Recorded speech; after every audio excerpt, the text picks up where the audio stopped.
नमस्कार, मैं गुंजन हांडा। Crypto TV में आप सभी का स्वागत है। क्रिप्टो वर्ल्ड से जुड़ी नई खबरों के साथ आइए देखते हैं क्या कुछ हुआ क्रिप्टो की दुनिया में। सबसे पहले रुक करते हैं हेडलाइंस की ओर।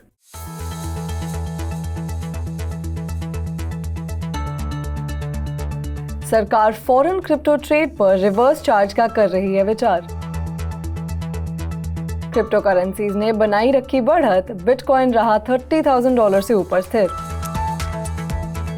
कॉइनबेस ने $430 मिलियन फर्स्ट क्वार्टर के नुकसान के बाद हायरिंग प्लान को किया रद्द। लूना क्रैश के बाद टेरा प्रोजेक्ट को बचाने के लिए सामने आया पॉलीगन। पोर्टुगल ने क्रिप्टो पर लगाया 28% कैपिटल गेन्स टैक्स। सटोरा ने स्मार्ट कॉन्ट्रैक्ट सिक्योरिटी टूल्स के लिए जुटाए $36 million. Blockchain investment firm Fortis digital जुटा रहे हैं $100 मिलियन फंड। टेरा कम्युनिटी ने डो क्वान की चेन को फोक करने की योजना का किया विरोध। सरकार विदेशी क्रिप्टो प्लेटफॉर्म्स पर वर्चुअल डिजिटल एसेट्स में इन्वेस्टमेंट करने वाले भारतीयों पर रिवर्स चार्ज पर विचार करने के फाइनल स्टेज में है। ऐसे में फाइनेंस मिनिस्ट्री के एक ऑफिशियल ने कहा है कि अगर एक क्रिप्टो एक्सचेंज भारत से बाहर स्थित है और जीएसटी से प्रभावित नहीं है, तो भारत से बाहर रहने वाले रिसीवर रिवर्स चार्ज के आधार पर जीएसटी का भुगतान करने के लिए रिस्पॉन्सिबल होगा। ये GSTR1 के 4B में रिफ्लेक्ट हो सकता है, जो कि अभी चर्चा के फाइनल स्टेज में है। ऐसे में टैक्स एक्सपर्ट्स के अनुसार विदेशी क्रिप्टो एक्सचेंजेस पर ट्रांजैक्शंस के माध्यम से कमाए जाने वाले कमीशन पर अगर लागू हो तो रिवर्स चार्ज पर 18% टैक्स लगाया जा सकता है। सरकार को अभी 47th जीएसटी काउंसिल मीटिंग बुलाने की तारीख तय करनी है। इसी बात की पूरी संभावना है कि महीने की आखिरी वीकेंड में काउंसिल की मीटिंग हो सकती है। Federal reserve chair Jerome Powell की इन्फ्लेशन में बढ़त रोकने के लिए रेट्स में हाइक के प्लेज के बीच क्रिप्टो करेंसी ने रातों रात लाभ बनाए रखा है। ऐसे में बिटकॉइन $30,000 से ऊपर ट्रेड कर रहा है। संभावित तकलीफों को स्वीकार करते हुए कि इन्फ्लेशन को नियंत्रित करना धीमी इकोनॉमिक ग्रोथ या हायर अनएम्प्लॉयमेंट के कारण हो सकता है, पावेल ने कहा है कि फुल ब्लोन रिसेशन के बिना प्राइस हाइक्स की गति को कम करने के लिए रास्ते थे। फेड ने इस साल अपने बेंचमार्क पॉलिसी रेट में 0.75% की बढ़त की है और जून और जुलाई में अपनी अगली 2 मीटिंग्स में इसी पर फिर से 0.5 परसेंटेज पॉइंट इंक्रीमेंट में बढ़ाने के लिए ट्रैक पर है। ऐसे में स्टॉक और दूसरे रिस्क एसेट्स पर इन्फ्लेशन और फेडरल रिजर्व द्वारा रेट हाइक्स के माध्यम से कीमतों में बढ़ोतरी को कम करने का प्रयास किया गया है, जिससे संभावित रिसेशन के बारे में चिंताएं पैदा हो गई हैं।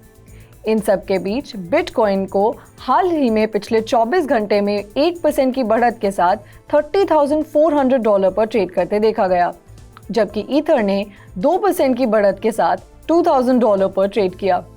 दूसरी तरफ अन्य मेजर ऑल्ट कॉइन्स भी बढ़त में देखने मिले। सबसे बड़े अमेरिकी क्रिप्टो करेंसी एक्सचेंज कॉइनबेस ने फर्स्ट क्वार्टर में $430 मिलियन के नुकसान के बाद हायरिंग को रोकने की योजना की घोषणा की है।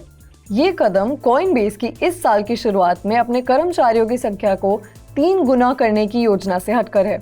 ऐसे में एक्सचेंज ने हाल ही में फरवरी तक अपने प्रोडक्ट, इंजीनियरिंग और डिज़ाइन टीम को बड़ा करने के लिए 2000 लोगों की नियुक्ति करने की योजना बनाई थी। ऐसे में प्रेसिडेंट और COO एमिली कॉय ने एम्प्लॉयज़ को एक पॉजिटिव फाइनेंशियल पोजीशन देते हुए कहा है कि धीमी हायरिंग क्रिप्टो बाजार में मौजूदा मंदी को दर्शाती है। हाल ही में हुई भर्ती को पूरी तरह से इंटीग्रेट करने का ये एक अवसर है। टेरा लूना के क्रैश के बाद इथेरियम स्केलिंग सॉल्यूशन पॉलीगन अलग अलग टेरा प्रोजेक्ट्स के बचाव के लिए सामने आया है। पॉलीगन के CEO रायन वायट ने ट्विटर पर घोषणा की है कि इथेरियम स्केलिंग सॉल्यूशन टेरा प्रोजेक्ट्स को पॉलीगन नेटवर्क में ट्रांसफर करके मदद करने जा रहा है। ऐसे में वायट ने कहा है कि पॉलीगन टीम कुछ टेरा प्रोजेक्ट्स के साथ बातचीत कर रही है ताकि इन्हें पॉलीगन टीम में जल्दी से ट्रांजैक्शन में मदद मिल सके। उन्होंने ये भी कहा है कि अपने आने वाले माइग्रेशंस में मदद के लिए पॉलीगन अपना पैसा लगाएगा। पॉलीगन नेटवर्क के इंडियन ओरिजिन फाउंडर संदीप नेलवाल ने वाइट के ट्वीट में आगे ट्वीट करते हुए कहा है कि अलग अलग पॉलीगन प्रोडक्ट्स टेरा कम्युनिटी इस्तेमाल कर सकती है। पोर्तुगल को अक्सर मीडिया में यूरोपियन टैक्स हेवन के रूप में रेफर किया जाता है, खासकर जब क्रिप्टो की बात आती है। जो भी हो, ऐसा लग रहा है कि पोर्तुगल की रेपुटेशन का वो हिस्सा करीब आ रहा है। हाल ही में पोर्तुगल के मिनिस्टर ऑफ फाइनेंस फर्नांडो मेडिना ने टिप्पणी की है कि क्रिप्टो करेंसी जल्द ही किसी दूसरे कैपिटल गेन के समान टैक्स रूलिंग से ज़्यादा होगी। पोर्तुगल में फाइनेंस इन्वेस्टमेंट के लिए मौजूदा कैपिटल गेन टैक्स रेट 28% है। आंशिक रूप से जीरो की इफेक्टिव कैपिटल गेन रेट के कारण पोर्तुगल को पहले क्रिप्टो करेंसी इन्वेस्टर्स के लिए टैक्स हेवन माना जाता था। स्मार्ट सेरेटोरा के लिए सिक्योरिटी एनालिसिस टूल्स प्रदान करने वाली इजराइल बेस्ड कंपनी सेरेटोरा ने घोषणा की है कि उसने जंप क्रिप्टो के लीड में सीरीज बी राउंड में $36 मिलियन जुटाए हैं। इस दौर में टाइगर ग्लोबल, गैलेक्सी डिजिटल और मौजूदा सीरीज ए इन्वेस्टर्स की भागीदारी थी, जिसमें इलेक्ट्रिक कैपिटल, कॉइनबेस और दूसरे शामिल थे। सेरेटोरा हाल ही में सिर्फ Ethereum virtual machine compatible blockchain को संभालता है। ऐसे में नई फंडिंग का इस्तेमाल डेवलपमेंट को फंड देने और उसकी फ्लॉ डिटेक्शन टेक्नोलॉजी को सोलाना और पोल्काडॉट जैसे नए ब्लॉकचेन में पोर्ट करने के लिए किया जाएगा। सेरेटोरा स्मार्ट कॉन्ट्रैक्ट डेवलपर्स को कोड पोस्ट ऑडिट को लागू करने से पहले गलतियों का पता लगाने में सक्षम बनाता है।